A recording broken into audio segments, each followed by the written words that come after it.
मैं हूं DK Sinha. Nifty has crashed and now trading in markdown phase. Pull back हो सकता है, लेकिन जब तक कोई रिवर्सल पैटर्न नहीं बनते हैं तब तक कंफर्म नहीं होगा कि मार्केट का करेक्शन समाप्त हो गया है। मोस्ट रिटेल ट्रेडर्स जब मार्केट में मार्कडाउन फेज रहता है और दिखाई देता है तो उनको सिर्फ फियर या डर दिखाई देता है। But never forget, market cycle का नेक्स्ट फेज क्या है? Accumulation phase. तो तैयारी उसकी करनी पड़ेगी, क्योंकि ये वही फेज होता है जहां स्मार्ट मनी क्वाइटली एंटर करती है मार्केट में, जबकि रिटेल इन्वेस्टर्स पैनिक में सेलिंग कर देते हैं। इसीलिए अक्सर क्या होता है, रिटेल इन्वेस्टर्स लॉस बुक करते हैं और वही लिक्विडिटी स्मार्ट मनी को अक्यूमुलेट करने की अपॉर्चुनिटी देती है। आज के वीडियो में मैं आपको वो एग्जैक्ट डेटा ड्रिवन सिग्नल्स दिखाने वाला हूं जिससे आप उन्हें ट्रैक कर सकते हैं और निफ्टी के मार्कडाउन फेज के बाद अक्यूमुलेशन फेज जब स्टार्ट हो सकता है उसको समझ सकते हैं, और उसके बेसिस पर आप निफ्टी 50 ETF जैसे निफ्टी 20 में फेज्ड इन्वेस्टमेंट स्ट्रेटजी प्लान कर सकते हैं। अंत तक जरूर देखिएगा, बिकॉज लास्ट सेगमेंट में मैं चार्ट्स पर डिटेल में आपको एक्सप्लेन करूंगा कि स्मार्ट मनी जोन कहां डेवलप हो सकता है। और एक इंपॉर्टेंट बात, मार्केट के रिटर्न्स कभी भी गारंटेड नहीं होते हैं, इसलिए रिस्क मैनेजमेंट को कभी भी इग्नोर मत कीजिए। चलिए शुरू करते हैं।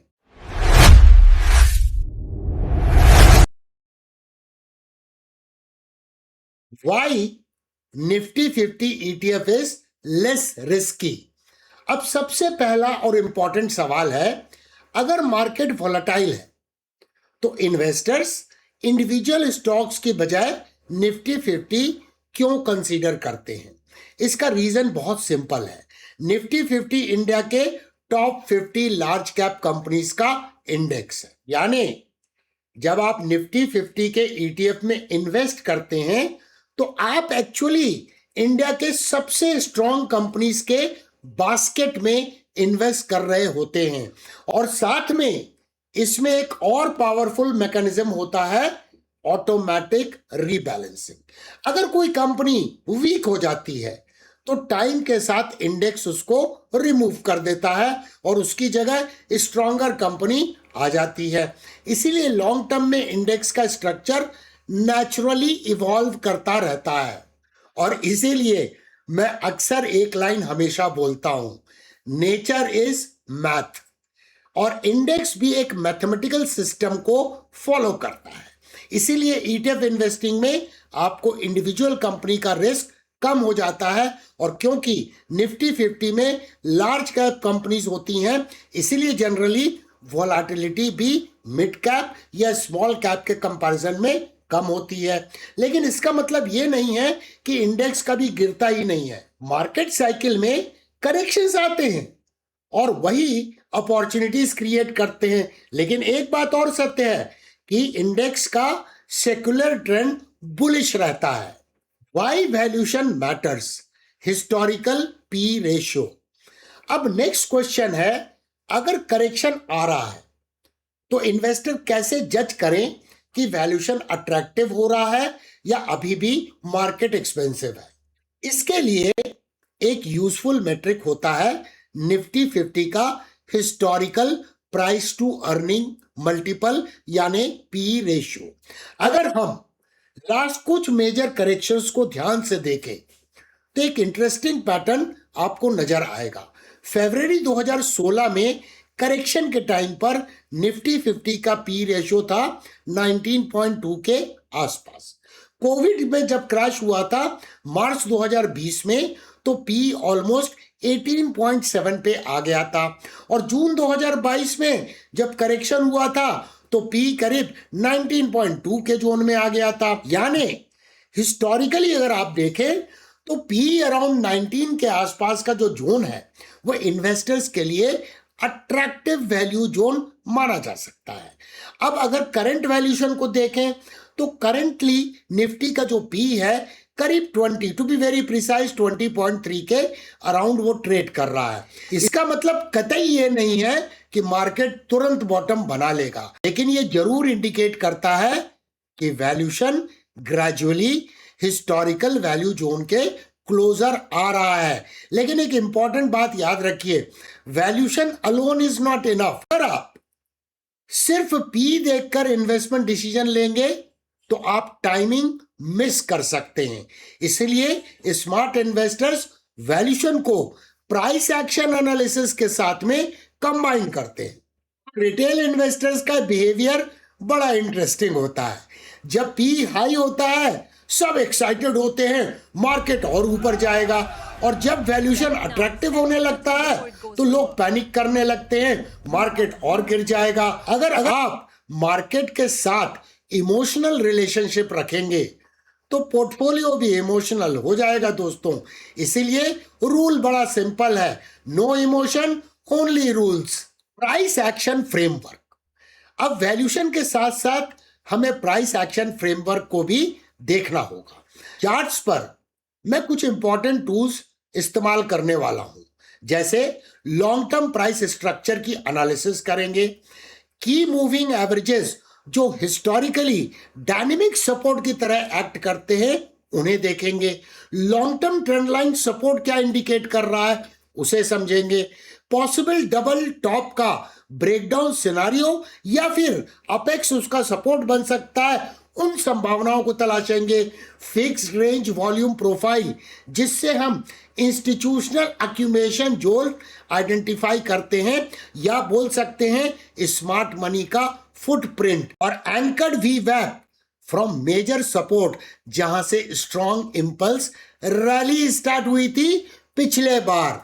ये सारे टूल्स कंबाइन करके हम आइडेंटिफाई करने की कोशिश करेंगे स्मार्ट मनी जोन कहां डेवलप हो सकता है। तो चलिए चार्ट्स पर चलते हैं और देखते हैं कि निफ्टी 50 ETF इन्वेस्टमेंट स्ट्रेटजी के लिए पोटेंशियल वैल्यू जोन्स कहां अपीयर हो सकता है। ये निफ्टी 50 इंडेक्स का मंथली प्राइस चार्ट है। हमेशा याद रखिए कि अगर निफ्टी के ETF में इन्वेस्ट करना है जैसे निफ्टी 20 में, लेकिन आपको एनालिसिस जो करनी है वो अंडरलाइन सिक्योरिटी पे करनी है, उसके चार्ट पे करनी है। यहां सबसे पहले हिस्टोरिकल प्राइस एक्शन को समझते हैं। ये ट्रेंड लाइन को ध्यान से देखिए, प्राइस का रेजिस्टेंस है, प्राइस का रेजिस्टेंस है, प्राइस का रेजिस्टेंस है, प्राइस का रेजिस्टेंस है, प्राइस का रेजिस्टेंस है। ये ट्रेंड लाइन जो है ये रेजिस्टेंस के पिवट्स को इंडिकेट कर रही थी। डायनेमिक रेजिस्टेंस कब से वैलिड थी? अक्टूबर 2010 से, और फाइनली यहां पर आप देखिए इसका ब्रेकआउट हुआ फरवरी 2021 में। इसके अलावा हम क्या देख सकते हैं, ये सपोर्ट है, ये सपोर्ट है, ये सपोर्ट है, यानी ये राइजिंग चैनल में ट्रेड हो रहा था, प्राइस का एक्सपेंशन यहां पर हुआ और ये ब्रेकआउट हुआ। अब यहां पे सबसे इंपॉर्टेंट बात है कि क्या रूल बोलता है कि जो रेजिस्टेंस है अगर उसका ब्रेकआउट हो गया है तो वो एक पोटेंशियल सपोर्ट बन जाता है। देखिए उसके बाद यहां सपोर्ट लिया, यहां सपोर्ट लिया, यहां सपोर्ट लिया, जब भी करेक्शन हुआ, यानी अगर इस ट्रेंड लाइन को हम एक्सटेंड कर दें तो ये एक पोटेंशियल सपोर्ट हो सकता है। तो देखिए मैंने एक्सटेंड कर दिया, और सबसे ब्यूटीफुल बात क्या है कि ये ट्रेंड लाइन एक सपोर्ट के रूप में काम करेगी, जो कि एक कॉन्फ्लुएंस है EMA 55 का। अब यहां ध्यान से देखिए कुछ और प्राइस एक्शन। इवन 2020 के बेयर मार्केट में प्राइस EMA 55 के नीचे तो गई बट सस्टेन नहीं की, इमीडिएटली रिकवर करके फिर इसने हायर हाइज का स्ट्रक्चर बनाना चालू कर दिया। उसके पहले और देखिए प्राइस ने यहाँ EMA 55 पे सपोर्ट लिया, EMA 55 पे सपोर्ट लिया, तो इसका मतलब क्या हुआ, यहाँ पर ये ट्रेंड लाइन प्लस EMA 55 एक स्ट्रॉन्ग सपोर्ट के रूप में काम कर सकता है। इसके अलावा देखें यहाँ डबल टॉप बन रहा है। अब डबल टॉप का अपेक्स कहाँ है? 21,743.65। या तो ये सपोर्ट के रूप में काम करेगा और या फिर इसका ब्रेकडाउन होगा, ये दो बातें होंगी। अगर ये सपोर्ट के रूप में काम करता है तो दो बातें एक साथ हो सकती है कि प्राइस इसके नीचे जाए लेकिन क्लोज ना होते हुए, क्योंकि मंथली चार्ट है, रिकवर हो जाए और EMA 55 के ऊपर में क्लोज हो जाए और ये अपेक्स के ऊपर में क्लोज हो जाए और साथ में ये ट्रेंड लाइन को भी प्राइस टेस्ट कर ले, ये एक बहुत पोटेंशियल सिग्नल हो सकता है कि शायद ये करेक्शन समाप्त हो रहा है।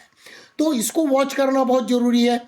अब इसके अलावा मान लीजिए कि सेकंड सिनेरियो कि इसका ब्रेकडाउन हो जाता है, तो अगर फिबोनाची एक्सपेंशन टूल का इस्तेमाल करें और उसे प्रोजेक्ट करें तो यहाँ देखिए 61.8% एक्सपेंशन का लेवल आता है, 19,342 का लेवल आता है, जो एक इंपॉर्टेंट लेवल क्यों है, क्योंकि यहाँ पर एक कंसोलिडेशन बैंड आप देख सकते हैं। अब इन सब लेवल को वैलिडेट करते हैं FRVP से। तो FRVP के लिए हम रेंज क्या पकड़ेंगे, यहां देखिए प्राइस में लास्ट सपोर्ट यहां पर लिया था, उसके बाद ये ट्रेंड लाइन टेस्ट नहीं हुई है, तो एक तो रेलेवेंट पॉइंट ये हो गया। और ये मेजर इंपल्स थी जो विदाउट एनी करेक्शन हुई थी। यस, करेक्शन हुआ था लेकिन ये टाइम करेक्शन था, ना कि कोई प्राइस करेक्शन था। तो देखिए मैं यहां से यहां के रेंज में इसको प्रोजेक्ट करता हूं, तो अब क्या समझ में आ रहा है, ये आप देखिए कितना इंपॉर्टेंट है। पॉइंट ऑफ कंट्रोल कहां पर आया, वो उसी जगह पे निकल के आ रहा है जो 61.8% एक्सपांशन लेवल है डबल टॉप का, और उससे कोइंसाइड कर रहा है। तो ये इंपॉर्टेंट लेवल जो चार्ट पैटर्न के अनुसार निकला था वो FRVP से वैलिडेट होता है। दूसरा दोस्तों, हाई वैल्यू एरिया कहां पर है, यहां पर है। कहां पर है दोस्तों, ये एग्जैक्टली डबल टॉप का जो अपेक्स है उसके पास में आ रहा है। तो एक पोटेंशियल सपोर्ट ये है, जब तक ये नहीं टूटता है तो फिलहाल हमें ये मान के चलना चाहिए कि पोटेंशियली निफ्टी इस जोन में सपोर्ट ले सकता है, जहां पर ये अपेक्स है, ये में 55 है, और साथ में ये ट्रेंड लाइन है जो लॉन्ग टर्म ट्रेंड लाइन है, जो पहले रेजिस्टेंस थी अब सपोर्ट के रूप में काम करना चाहिए। अब हम एक और टूल का इस्तेमाल करते हैं और वो यूज करते हैं एंकर्ड VWAP का। हम एंकर्ड VWAP को भी इसी जगह पे इसे फिक्स करेंगे, क्योंकि इस जगह पे इसने प्राइस ने सपोर्ट लिया था, इसे हम फिक्स करते हैं। अब आपको क्या नजर आ रहा है कि एंकर्ड VWAP के केस में यहां देखिए प्राइस ऑलरेडी उसके ऊपर में ट्रेड हो रही है, लेकिन एंकर्ड VWAP को देखने का तरीका ये नहीं होता है।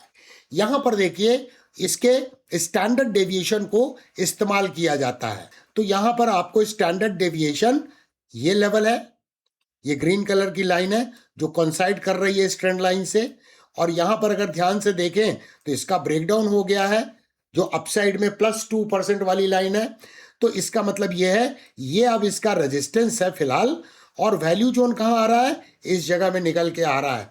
यानी हमने कई स्टडी करके देखा तो अल्टीमेटली ये एरिया सबसे पोटेंशियल एरिया नजर आ रहा है, जहां पर ट्रेंड लाइन भी है, पॉइंट ऑफ कंट्रोल भी निकल के आया FRVP का, और साथ में स्टैंडर्ड डेविएशन 2 निकल के आ रहा है एंकर्ड VWAP का।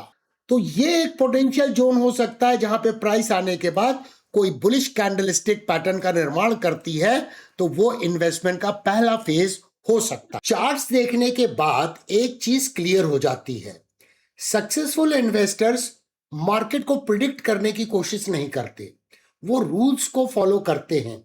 ETF इन्वेस्टर्स के लिए एक सिंपल फ्रेमवर्क हो सकता है। पहला रूल क्या हो सकता है, रेगुलर स्लिप डिसिप्लिन मेंटेन करना। मार्केट चाहे ऊपर हो या नीचे, सिप कंटिन्यू रखनी चाहिए। सेकेंड रूल क्या हो सकता है, जब market important valuation zone plus technical support zone के पास आए तब फेस्ड एलोकेशन इंक्रीज किया जा सकता है। यानी एक तरह का SIP plus tactical dip strategy.